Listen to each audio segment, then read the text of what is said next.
It is time for yet another exciting episode of How's the market? where I'll get you up to date with what's happening in our housing market here in Brevard County and in the Cocoa Beach area. So far in 2025, there's no real surprise. Active inventory is slowly climbing. We are 3% higher than what we were just last month. Sales to closed property are in line to what we expect to see in January and February. What I have noticed is we're having a lot less new inventory, new properties coming on the market than what we had just last January and February. Our new inventory is currently down about 10% from what we saw in 2024. Our active inventory is at 5,332 properties. This is up 32% from last year, and this is the highest our inventory's been since February 2011. What I'd like to see start happening with our active inventory is it starts mirroring what we had pre-pandemic. The beginning of the year, first 2 months, inventory rises. Then our spring market kicks in for March and April, and we start seeing the inventory start declining until the end of the year. Then it climbs back up. It's kind of a wash, rinse, repeat cycle. We sold 961 properties in February, and traditionally January and February are our two slowest months of the year. The closings we've had so far in 2025, they mirror the number of closings we had from 2016 through 2019. It's what happens from this point forward give us a really good idea of what to expect of real estate sales here in 2025. The days on market, time it takes from a property to list to close, is also creeping up. This February, our average days on market were 77 days. Yes, this is the highest we've seen in some time. However, it's nowhere near the numbers that we had in 2011 and 2012, where our average days on market were well over 100 days.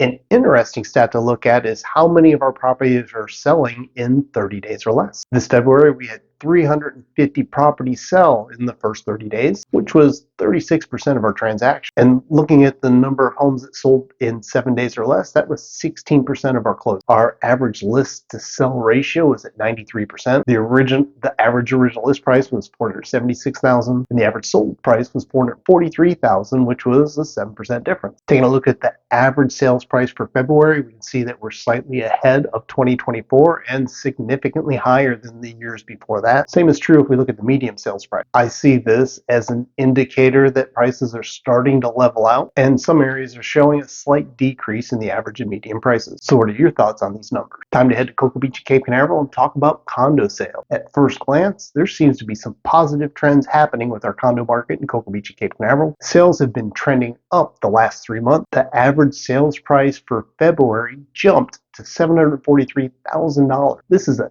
200% increase over last February. But then I noticed the Surf in Cocoa Beach, that brand new condominium that's been built over the last couple of years, finally had some closings. 17 of the 25 condominiums that are in the building closed between December and February. And February had 10 condos close in just the Surf condominium complex. These prices range between $1 million and $2.2 million.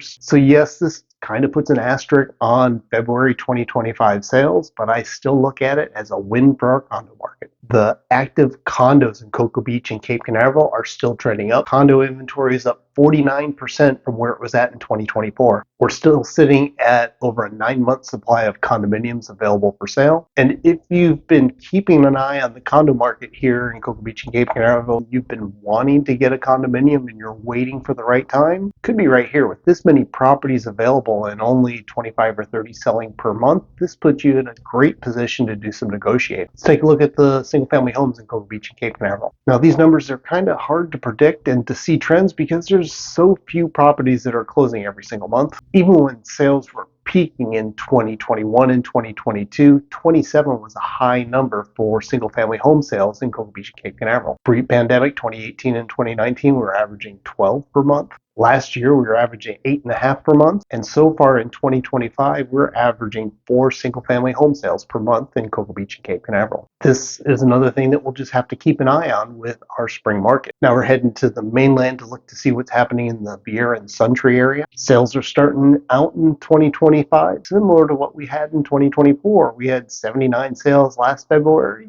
we had 79 sales this February. And the new inventory, new properties coming on the market, just like the trends we're seeing throughout Brevard County, is a little lower than what we've seen last year. We had 122 new single-family home listings this February compared to 143 last year. However, our month supply of homes available in the Viera and Suntree area is under a 4-month supply. Now, as we transition to our spring market, March and April will have a big impact in regards to how things pan out in 2025, and we will certainly be keeping up with the sales numbers, the active inventory, and how things are selling. The two factors that could have an impact on our real estate housing market, which has been an impact for the last several years, have been the cost of homeowners insurance and what's happening with the interest rate. We've been fortunate interest rates have been at or below the 7% in the high 6s, and hopefully that trend will continue. If we see it pull back lower, that'll be a positive impact for buyers that are shopping our market. If it trends over 7%, that'll have a negative effect on things. And insurance is kind of an anomaly. We have more private companies coming to market. It hasn't quite lowered prices yet, but we're looking forward to lower insurance prices later in 25 and into 2026. And if you are planning a move, whether it's next week, next month, or next year, I know you have questions and I'm here to help. This will take you to my calendar. You can schedule a phone call if you'd like. And of course, my contact information is below. My name's Eric Larkin with Real Broker. I appreciate you tuning in, and I will see you on the next show.